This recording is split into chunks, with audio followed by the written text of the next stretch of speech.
Y Conrado Rodríguez del Partido Colorado, ambos estuvieron ayer en la Comisión de Hacienda, precisamente escuchando la presentación de Odone y del equipo económico. Bienvenidos, ¿cómo les va? Muy buenos días. Bienvenidos. Muchas gracias por la invitación. Bueno, gracias por estar aquí. Empezamos con una ronda de sensaciones. ¿Cómo vieron el diagnóstico y el punto de partida económico que fijó el equipo económico ayer para este gobierno? Arrancamos con el oficialismo. Bueno, creo que fue una muy buena reunión con el equipo económico completo. Estuvo no solo el ministro de Economía, sino también las autoridades de la OPP y todo el equipo del MEF. El contexto externo claramente es muy desafiante, tanto a nivel internacional como regional.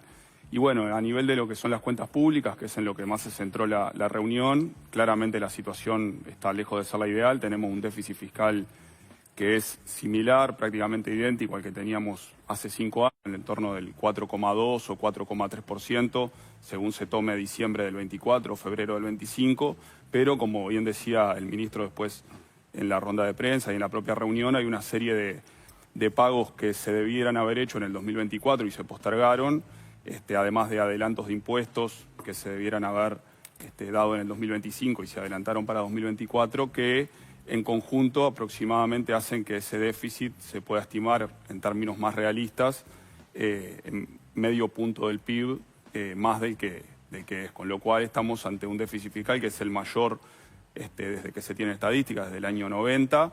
No es una situación dramática, como ha dicho el ministro, tampoco lo era en el 2019, como en la campaña electoral de aquel momento se había colocado desde algunos sectores políticos. Y bueno, en ese sentido, una situación desafiante también desde el punto de vista fiscal, obviamente, que se agrega a otros debes sociales, digamos, que se fueron acumulando en este periodo. Es conocido que hoy la pobreza, y especialmente la pobreza infantil, está por encima de la que teníamos en 2019. Es un desafío que todo el sistema político tiene previsto atender y se van a tomar medidas en ese sentido. También la desigualdad es más alta que la que teníamos hace 5 años, entonces hay una serie de debes sociales que bueno, es preciso atender y que en ese sentido es una situación desafiante porque el contexto externo es difícil y la situación fiscal no es la ideal, pero bueno, confiamos que el gobierno, el Poder Ejecutivo y después lo que se pueda hacer también desde el ámbito que nos toca, ir plantando cara, digamos, a esos desafíos e irlos solucionando. Tenemos una de las placas que compartió el equipo económico en la jornada de ayer, precisamente a propósito de esto que señalaba sobre cómo entienden y cómo leen el déficit de 2024, donde entienden que es un medio punto del PBI más del que fue informado en su momento, donde tenemos una postergación de gastos y obligaciones correspondiente al 0,4%, ahí entran, por ejemplo, los 160 millones del ferrocarril central, los 100 millones de ACE y hay otros por concepto de 100 millones de dólares y a su vez el adelanto de impuestos de las empresas públicas que estuvo en un 0,1%, eso compondría el 0,5% del PBI que va a quedar en el ejercicio 2025. Conrado, ¿vos cómo analizaste estos números y la presentación de ayer? Bueno, a ver, primero lo que dijo el ministro, ¿no? No hay ninguna bomba.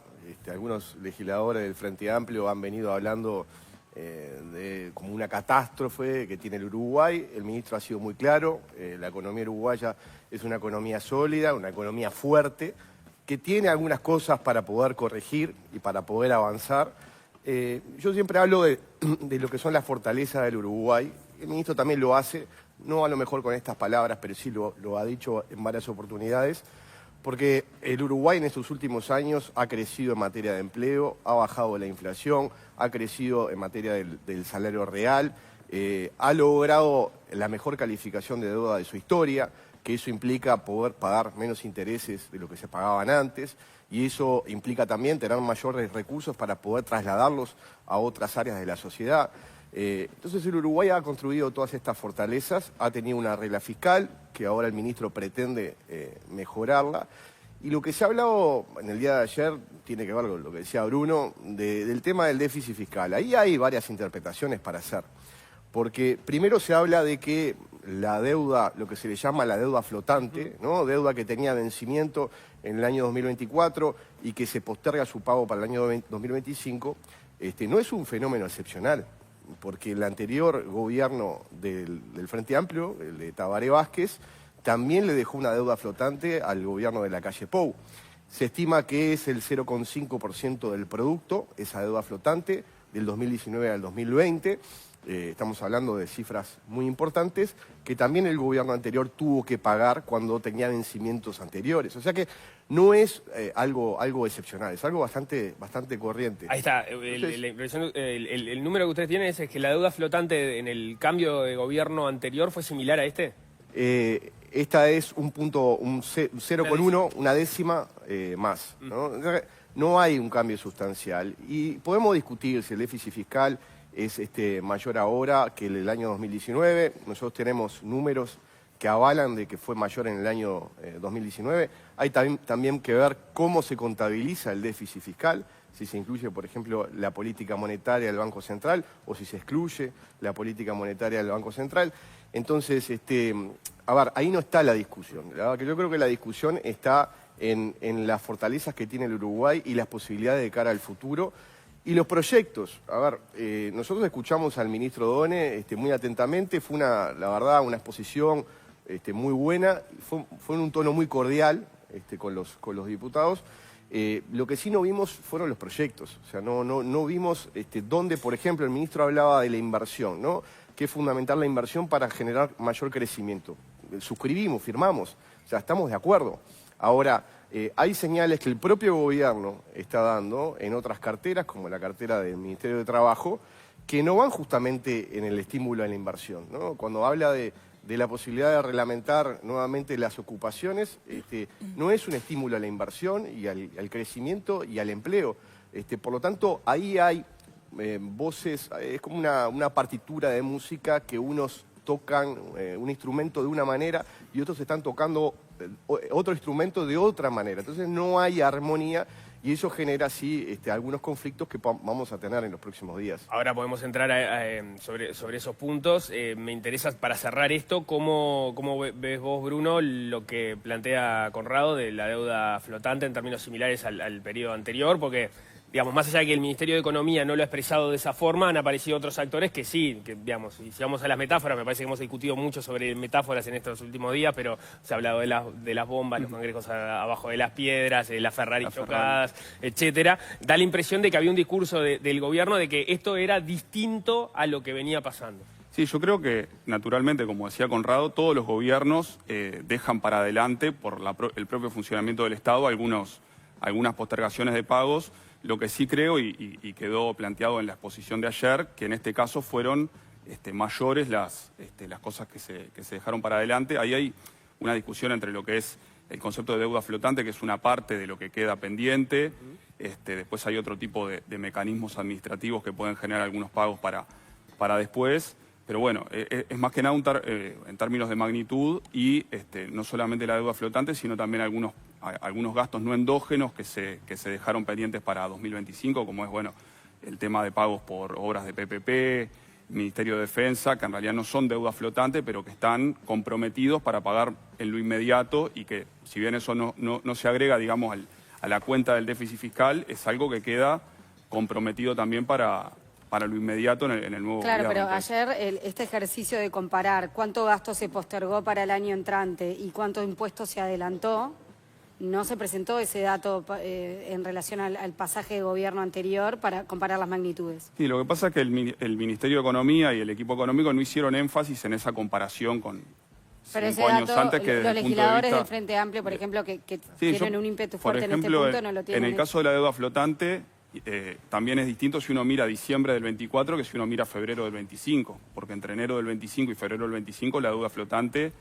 se incrementó significativamente. Eso a veces tiene que ver con algunas cuestiones más contables que se colocan en algunos meses y no en otros, pero si uno compara febrero del 25, la deuda flotante, con el mes anterior, hubo un aumento, lo que podría dar a entender que hubo, digamos, una intención de postergar algunos pagos para que las cifras dieran un poco mejor al cierre de gobierno. No atribuyo intencionalidad política, pero sí hay claramente una cuestión que tiene que ver con que se patearon más cosas para adelante de lo que había pasado en el gobierno anterior, de nuestro punto de vista. Conrado. Bueno, yo no creo que haya sido así, yo creo que vuelvo a decir, a ver... Una décima también, Bruno, dijiste que era... 0,1% la diferencia. Es 0,1%, es mínima la diferencia, es algo que ocurre en todos los gobiernos. Es muy claro también que el anterior gobierno tuvo que afrontar a pagos extraordinarios también de PPP, o sea, participación público-privada, de contratos como los CREMAF en el Ministerio de Transporte y Obras Públicas. O sea, siempre hay pagos excepcionales que hacer a distintas obras de infraestructura que proyecta un gobierno y que termina ejecutando el gobierno siguiente. Digo, eso es muy claro. Yo creo que, a ver, que el ministro también tuvo honestidad intelectual en decir, por ejemplo, que durante el último gobierno del Frente Amplio no bajó la pobreza y que eso es un gran problema que tiene el Uruguay, la pobreza en general y sobre todo la pobreza infantil. Y ahí es donde todos tenemos que trabajar. Ahora la OPP va a hacer este diálogo social donde va a incorporar el tema de la pobreza infantil. Se ha hecho un esfuerzo por parte del último gobierno de incrementar los CAIF, de tener una política de transferencias en el bono crianza, etcétera. Bueno, eso no ha sido suficiente y sin lugar a duda hay que poner el acento ahí. Yo creo que la exposición de ayer del ministro fue correcta en cuanto al análisis de la realidad. Yo creo que lo que sí faltó fueron los proyectos. Bueno, vamos a hacer esto, vamos a empezar haciendo esto, ¿no? Incluso señales fuertes y concretas hacia la ciudadanía, por ejemplo, en temas de promesas de campaña electoral, porque se discutió mucho, se criticó mucho al gobierno de la coalición cuando quitó el descuento del IVA, cuando se paga con tarjetas de crédito y de débito, y yo pensé realmente, cuando arrancara el gobierno se iba a devolver eso, ¿no? Hicimos la pregunta al ministro, dijo que lo estaba analizando, pero en todo caso no es una prioridad. Por lo tanto, creo que lo que faltó justamente fue eso, los proyectos.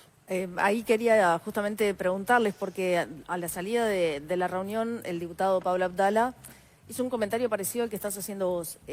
Dijo, el ministro tuvo una presentación muy interesante, correcta, sobre los números. El país tiene algunas debilidades, pero está bien, está sólida, la economía está sólida, pero no marcó un rumbo en lo que va a ser para adelante y cómo, por ejemplo, y puso concretamente el caso de la infancia y la pobreza infantil, habló la ley Lustenberg, cuándo se va a aplicar y cómo, cuándo van a empezar a verse el camino para cumplir con las promesas de campaña. Ahí lo que les quiero preguntar a los dos es justamente si está, bueno, concretamente a vos, pero después vos qué pensás, si está delineado el rumbo de por dónde empezar, cuáles son las prioridades que a partir de ahora el gobierno piensa implementar y si eso lo han consultado con el ministro. Sí, claro. Desde nuestro punto de vista hay algunos lineamientos que aparecieron ya en la reunión de ayer, más allá de que en realidad este era un punto cero, un estado de situación y que en realidad el proyecto quinquenal, digamos, de gobierno en materia económica va a quedar expresado en la propuesta de presupuesto, que todavía faltan algunos meses. Pero bueno, yo me quedé bastante contento, por ejemplo, de que ayer en la presentación estaba el tema de la desigualdad como un objetivo de la política económica y de las políticas públicas, que es algo que había estado lamentablemente ausente desde nuestro punto de vista en el periodo pasado de manera explícita, ¿no? Quizá en el periodo pasado la visión que tenía el equipo económico era que la desigualdad iba a bajar automáticamente si había crecimiento, etcétera. En este caso hubo una explicitación de que bajar la desigualdad es un objetivo de la política pública y eso es algo que está en la razón de ser, digamos, del Frente Amplio y creo que es algo positivo que quedó de la presentación. También el planteo de que la mejora de las cuentas fiscales se pretende hacer por la vía del crecimiento económico, no por la vía de lo que podría ser un ajuste fiscal convencional, como conocemos en este país, por la vía de bajar el gasto, sino que la idea es generar crecimiento económico por la vía de la promoción de las inversiones. En esto también se planteó que hay que mejorar los mecanismos de promoción de inversiones para que sean más efectivos y logren generar un crecimiento económico más vigoroso y por esa vía generar los recursos que permitan atender las prioridades de campaña electoral y las prioridades que tiene el país y al mismo tiempo evitar seguir con este déficit elevado. Se habló también del tema de la promoción de la competitividad genuina, no por la vía de las medidas cambiarias o monetarias, sino generando iniciativas en materia de ciencia y tecnología, cómo vincular la ciencia y tecnología con la producción. O sea, hubo una serie de lineamientos que después obviamente van a tener que tener presupuesto detrás e incluso en algunos casos puede necesitar cambios legislativos que se tendrán que procesar.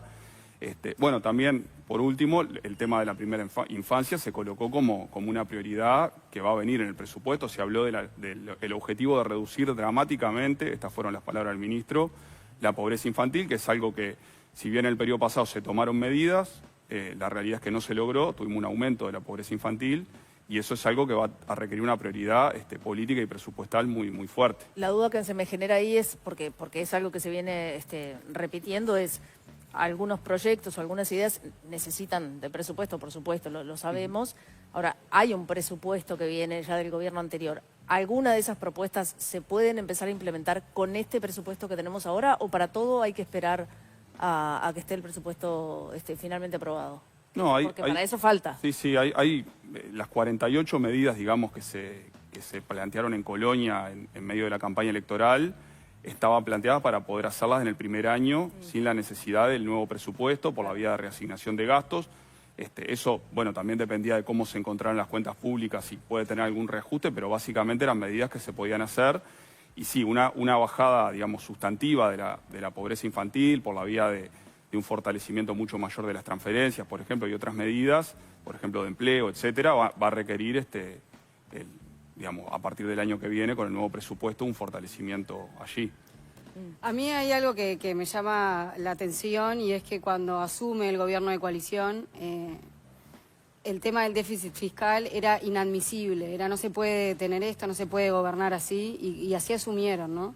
Hoy lo entregan con niveles similares y no se escucha ni un solo dirigente de la coalición diciendo esto es inadmisible. ¿Por qué cambian tanto el discurso? Le sería la pregunta. Mirá, yo creo que la respuesta es muy simple, ¿no? En el año 2019 el Uruguay prácticamente no creció. En el 2019 creció un 0,1, 0,2%. Y el anterior gobierno está dejando con un crecimiento de más del 3% de la economía, ¿no? Entonces, bueno, en un escenario... En el último año, ¿no? El promedio de crecimiento de los periodos son similares, ¿no? Sí, en el último año, sí. Tuvimos la última una década pandemia, está ¿no? con un nivel de estancamiento. Tuvimos una pandemia. A ver, pero es muy claro que el contexto es bien distinto. Nosotros ahora tenemos una mejor calificación de deuda, eso permite ahorrarnos intereses de deuda, de servicio de deuda. La mejor calificación de deuda también es por la pandemia. A ver, yo creo que está ponderado. Nico, está ponderado. Igualmente Uruguay creció con respecto a otros países que estaban en situaciones similares, creció en el punto de vista de la consideración de las calificadoras, ¿no? Por eso mismo, porque la pandemia endeudó el mundo y entonces... Sí, pero a Uruguay lo calificaron de mejor manera que a otros países. Sí. Y creo que también tiene mucho que ver la manera como el Uruguay salió del tema de la pandemia, cómo lo administró, tiene muchísimo que ver. Entonces yo creo que los contextos son distintos. Con una economía con crecimiento a una economía prácticamente en recesión, ¿no? Entonces, eso creo que... siempre se tiene que tener en cuenta no solamente la foto, sino toda la película. Y por eso nosotros criticamos tan vehementemente, como dice Ana, en el año 2019, cuál es la situación, porque aparte era una situación en la cual el Uruguay había perdido 56.000 empleos, y no lo digo yo, lo había dicho el exministro Astori en rendición de cuentas, que en el último quinquenio del último gobierno del Frente Amplio, 2015, 2020, 2019, se habían perdido 56.000 empleos. Bueno, ahora estamos en una situación distinta. No solamente se recuperaron los 56.000 empleos, sino que se crearon 100.000 más. Entonces la situación es diametralmente distinta. Y de alguna manera tenemos ese crédito a nivel internacional, esa confianza que continúa, que hay que cuidarla, que la tenemos que cuidar entre todos. De lo que pasó ayer, también a uno le llama poderosamente la atención. No de lo que dijo el ministro, sí, pero sí, por ejemplo... el subsecretario en algún artículo de opinión o en alguna entrevista señaló el tema del gasto, ¿no? Que se había incrementado el gasto. Bueno, pero en verdad era lo que pedía el Frente Amplio. Durante la pandemia nos pedía todo el tiempo que estábamos gastando muy poco y que teníamos que gastar más. Y entonces ahí yo noto cierta contradicción en esos postulados. Se gastó lo que se pudo gastar. En la pandemia se gastaron o se invirtieron 2.000 millones de dólares, ¿verdad?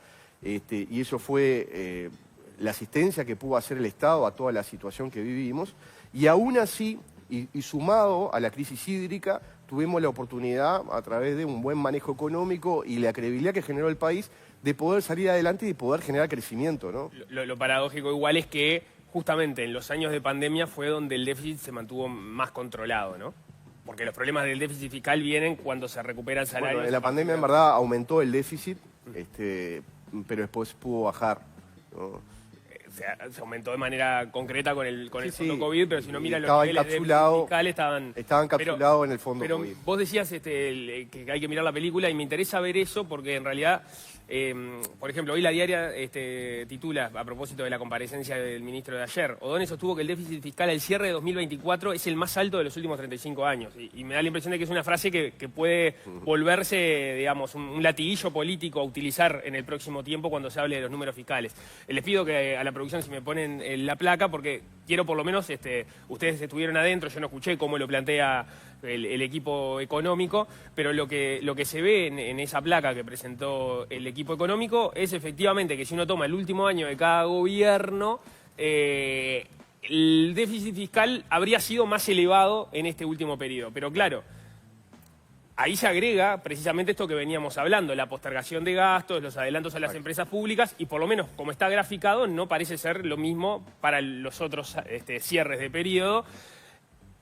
Y si lo que uno supone es que si se agregaran ese amarillito arriba que se ve en la última fila, que es esa postergación de gastos, se agregara también para los otros periodos, porque en los otros periodos quizás no de esta magnitud, pero también los hubo, ya el número quizás te da distinto, porque están muy cerca. Ahí no sé si se llega a ver el número en concreto, pero estamos hablando de un 4,6 si tomamos toda la barra del último año para el 2024, 4,4 en 2019.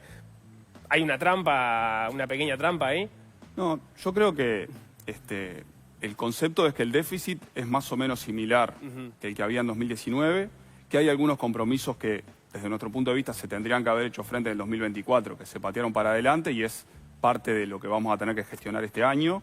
Y después sí, comparto este balance hacia atrás que se venía dibujando acá de que, si bien es cierto que el Frente Amplio criticó el aumento, la reducción del gasto en el marco de la pandemia y ahora critica que el déficit está alto, tiene que ver un poco con eso, con el timing, ¿no? Nosotros fuimos contrarios a que, más allá de que se hicieron bastantes políticas de carácter puntual y específica por el tema de la pandemia, hubo recortes en algunas áreas sensibles desde el punto de vista social, la educación pública, la inversión de las empresas públicas, bueno, el propio salario de los trabajadores estatales, que en el 2021 tuvo un ajuste muy por debajo de la inflación, lo mismo que lo que fue con el tema de las jubilaciones. Y en ese sentido, bueno, después sí se recupera el gasto público cerca del ciclo electoral, eso hace aumentar el déficit, pero si uno hace el balance está como ese problema de timing que desde nuestro punto de vista tuvo un costo social importante.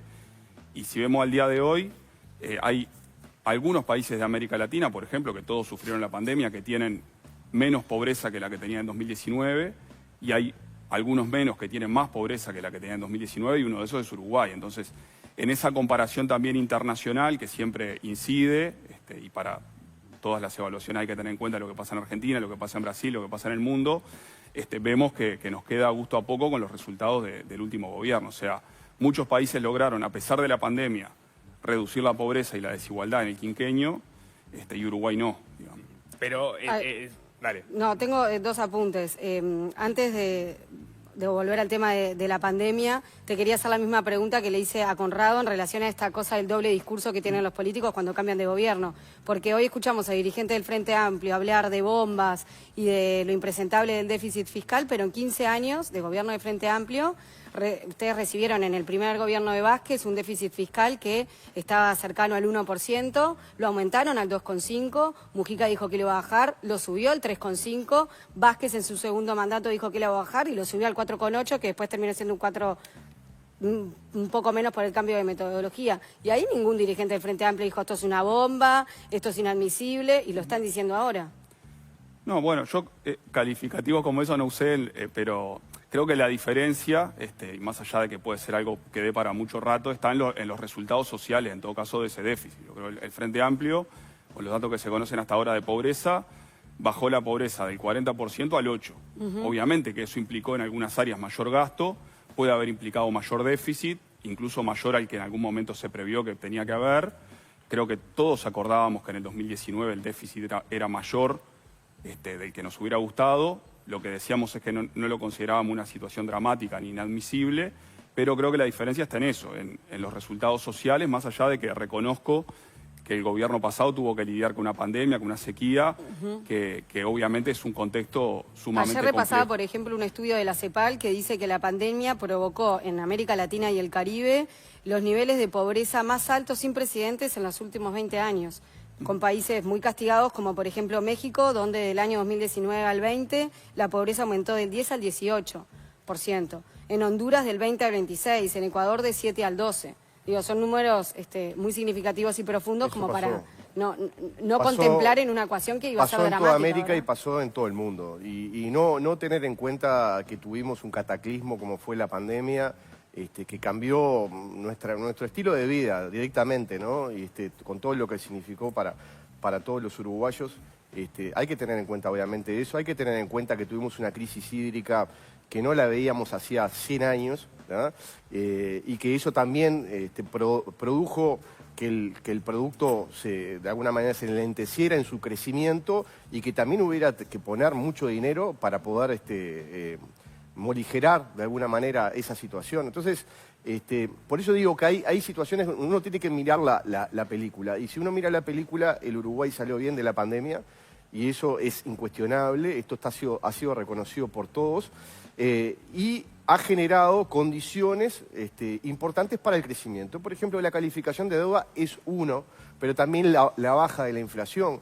Llevarlo a guarismos prácticamente inéditos en nuestro país, donde todos los ciudadanos cuando van al supermercado no le están modificando los precios constantemente, es realmente una cosa bien importante, ¿no? Porque siempre decimos que la inflación es el peor impuesto que tiene la gente. Bueno, tenemos una inflación totalmente controlada y bueno, y fue obra de, digamos, un trabajo de muchos años. Yo no voy a decir si solamente fue el anterior gobierno, sino que incluso desde hace muchos años que se viene trabajando para la baja de inflación y se ha logrado. Y eso es bien importante.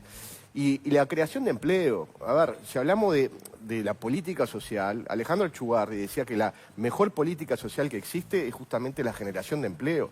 Y la creación de empleo se da por la confianza que los inversores, tanto nacionales como internacionales, tuvieron en nuestro país, en lo que fue el manejo de la economía de nuestro país. Entonces, yo creo que esas son fortalezas, y vuelvo a decir lo que dije al principio, son fortalezas que tenemos que utilizar. Ahora, yo lo que sí creo es que no podemos dar señales distintas justamente a la generación de más empleo y de mejorar la competitividad del Uruguay.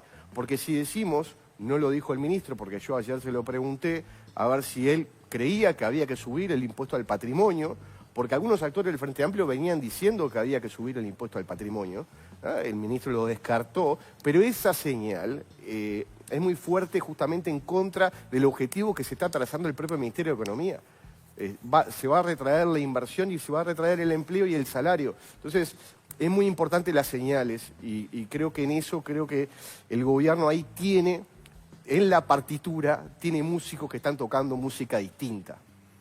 Bruno, ¿querías decir algo? Sí, algunos matices con lo que plantea Conrado. Yo creo, y retomando lo que se decía del tema de la propuesta de modificación del decreto por el tema de las ocupaciones, yo discrepo con que eso pudiera tener un efecto negativo sobre la inversión. La realidad es que en Uruguay hay muy pocas ocupaciones, a veces se plantea como que es un fenómeno generalizado, pero la realidad es que si uno mira los datos duros, incluso publicados por universidades privadas que hacen el seguimiento de las cuestiones de la conflictividad laboral, las ocupaciones no son un fenómeno que realmente se pueda decir que afectan el funcionamiento de la economía y las inversiones. Y en todo caso lo que plantea el decreto es modificar la forma en que actúa el Ministerio de Trabajo en lo inmediato y desde nuestro punto de vista lo que hace es evitar la criminalización de las ocupaciones, ¿sí? Y colocarlo dentro de lo que es el marco de la OIT, que es la ocupación como una extensión del derecho de huelga, protegiendo también la actividad de los empresarios y de los no huelguistas. Entonces, en ese sentido no vemos una contradicción, más allá de que es algo que se está conversando a la interna del Poder Ejecutivo. Y bueno, respecto al tema impositivo, el ministro fue claro, la idea es enjugar, digamos, el déficit fiscal, o sea, lograr controlar el déficit fiscal por la vía del crecimiento económico y no por la vía de los ajustes fiscales, como tuvimos durante muchos periodos en este país. Y sí, en todo caso, lo que creo que puede haber quizá más hacia adelante es una discusión sobre cómo se distribuye la carga tributaria. El gobierno pasado hizo cambios, por ejemplo, en el IVA, y si uno mira las estadísticas, al final de este periodo que terminó, el peso del IVA en la recaudación tributaria es mayor que el que había en 2019. Eso, desde nuestro punto de vista, es algo que es negativo, que el Frente Amplio lo había logrado reducir, y desde nuestro punto de vista hay margen para dar una discusión en materia de cómo el Estado se financia, cómo el Estado recauda. Eso tiene que ver con la posibilidad de lograr que las empresas transnacionales que tributan el impuesto global lo hagan en Uruguay. Eso lo planteó el ministro ayer y nos parece muy bien. También discutir el tema de las exoneraciones de inversiones para dirigirlas mejor y ser más eficientes en que esas exoneraciones generen empleo de calidad, y, por ejemplo, lograr una nueva reducción del peso del IVA, que es el impuesto más injusto, sobre la carga tributaria global. Algunas de las cosas que estás diciendo tienen que ver con la pregunta que te quería hacer pensando hacia adelante. Porque hace un rato hablaste de esto que dice siempre el ministro, de hay que crecer para poder llevar adelante el plan de gobierno, ¿no? Uruguay tiene que crecer. ¿Dio ayer el ministro alguna línea de cómo tiene que crecer o cuáles van a ser los primeros pasos para, por ejemplo, atraer inversiones? Porque esto que vos decís recién de hacer algunos cambios en las exoneraciones puede ser positivo en algunas cosas, pero negativo en otras. ¿Dio alguna línea de cómo se va a ir hacia ese crecimiento? Sí, básicamente eso que decía al principio también en cuanto a titulares, ¿no? Mejorar el régimen de promoción de inversiones, haciéndolo más efectivo. Ahí está, pero ¿cómo? Y bueno, modificando evidentemente cuestiones que tienen que ver con los decretos o con la reglamentación de ese régimen de promoción de inversiones. Después hay medidas que tienen que ver más con lo microeconómico, lo que llama el desempapelamiento de la economía, o sea, lograr reducir cuestiones burocráticas que afectan negativamente la inversión y el funcionamiento, sobre todo de las pequeñas y medianas empresas. Eso se planteó.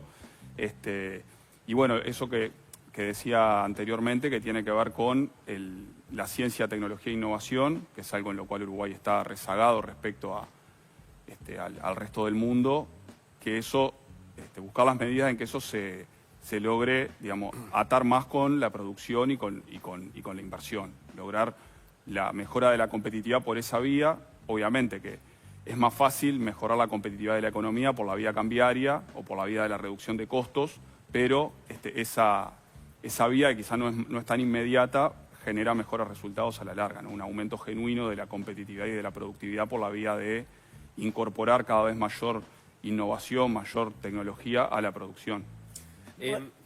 Vos compartís la postura del ministro en cómo hacer crecer el país. ¿Cómo lo viste? Bueno, a ver, el objetivo lo compartimos, pero a veces parecen más expresiones de deseo, a ver si pasa o no pasa, ¿no?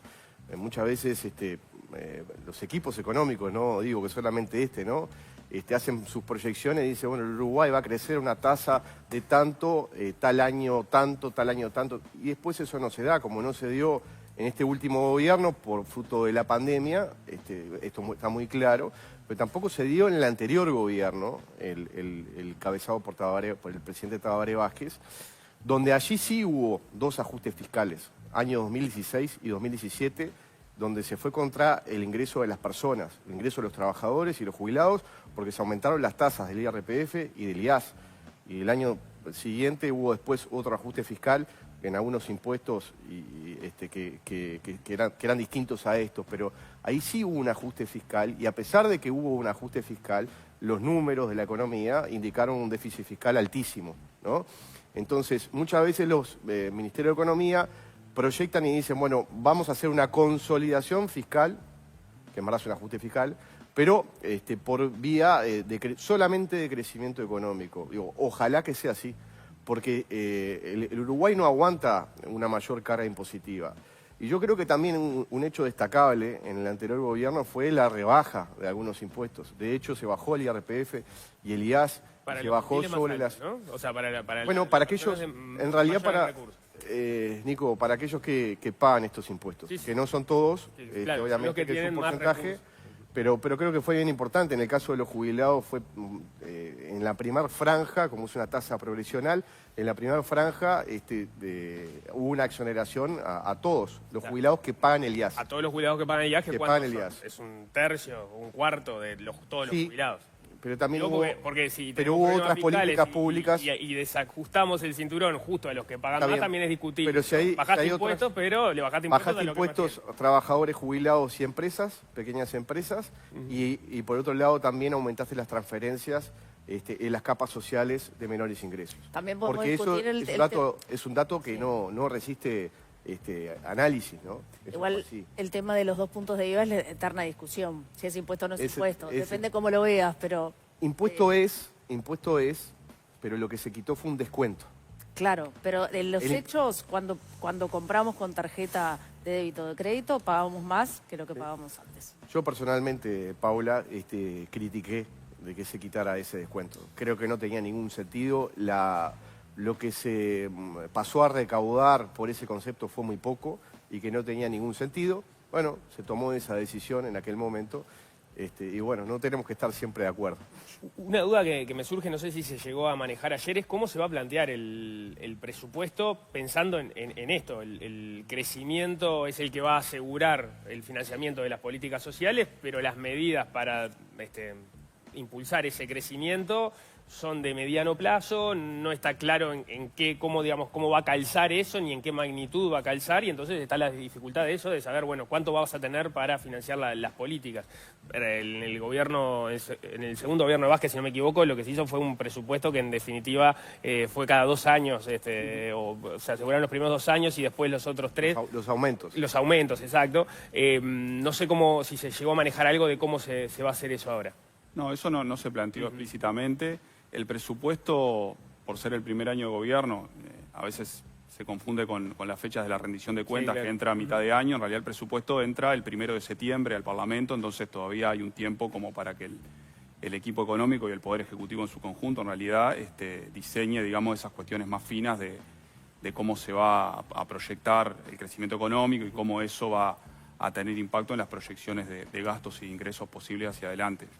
No se fue más allá de eso en la reunión, pero sin duda que se va a estar trabajando en eso para llegar adecuadamente a la presentación del presupuesto.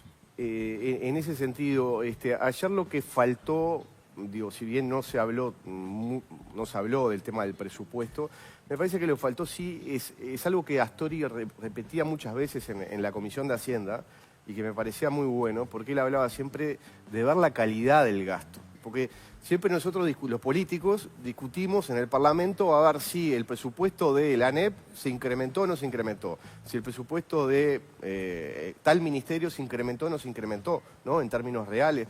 Pero nunca nos ponemos a ver, o lo hacemos muy poco, de la calidad. Quiere decir, esto es evaluar si lo que se ejecutó de buena Pero es que manera. ni siquiera están disponibles los mecanismos para hacer ese monitoreo y Bueno, eventualmente comparar. se creó una cómo agencia justamente de políticas públicas en la órbita de presidencia.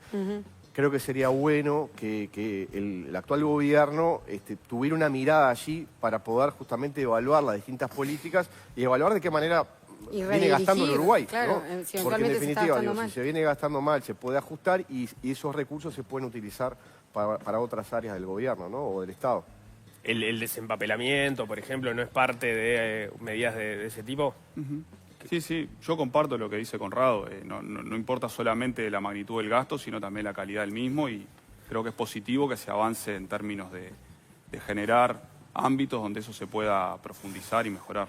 A propósito de cuando hablábamos y Conrado ponía arriba de la mesa que faltaron como propuestas concretas, yo creo haberte entendido que las prioridades que se han esbozado por parte del equipo económico y la hoja de ruta más o menos para ustedes como coalición es compartible.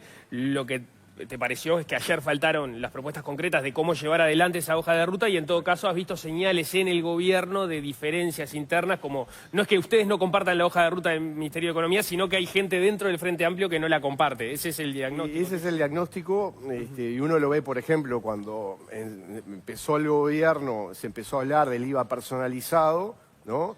Y ayer el ministro, si bien no lo descartó del todo, dijo que era algo para analizar, para estudiar. etcétera, dijo que no había experiencia o evidencia empírica, digamos, de que funcionara, ¿no? Evidencia empírica en otros países que se hubiera aplicado el IVA personalizado y que realmente funcionara y que fuera un elemento redistributivo de alguna manera de la riqueza. Entonces, esas señales, ¿no?, que por un lado algunos hablan de alguna imposición y el propio ministro dice, no, a ver, lo estamos analizando, pero no está dentro de nuestras prioridades.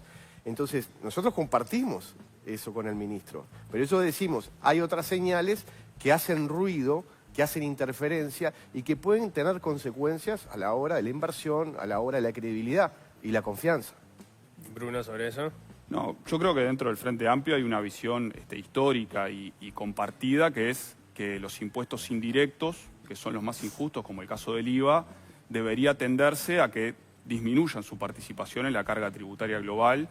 Por eso no compartimos el enfoque que tuvo el gobierno pasado de reducir, aunque fue una reducción bastante moderada, algunos impuestos que terminaban favoreciendo, digamos, a las franjas de ingresos más altas, al mismo tiempo que se disminuía un descuento en el IVA, que pagan todas las personas que usan cotidianamente tarjeta de débito, y al mismo tiempo que, por ejemplo, se congelaba la jubilación mínima y durante los primeros años incluso se disminuyó en términos reales el gobierno pasado, al tiempo que se favorecía a jubilados que ganan en términos relativos por lo menos un poco más. Entonces, el concepto es ese. Después es cierto que las medidas concretas no se terminaron de definir ni en la reunión de ayer y seguramente lleve más tiempo, pero el concepto es ese. El IVA debería disminuir, o los impuestos al consumo deberían disminuir su peso en la carga tributaria global y ver la forma de que eso no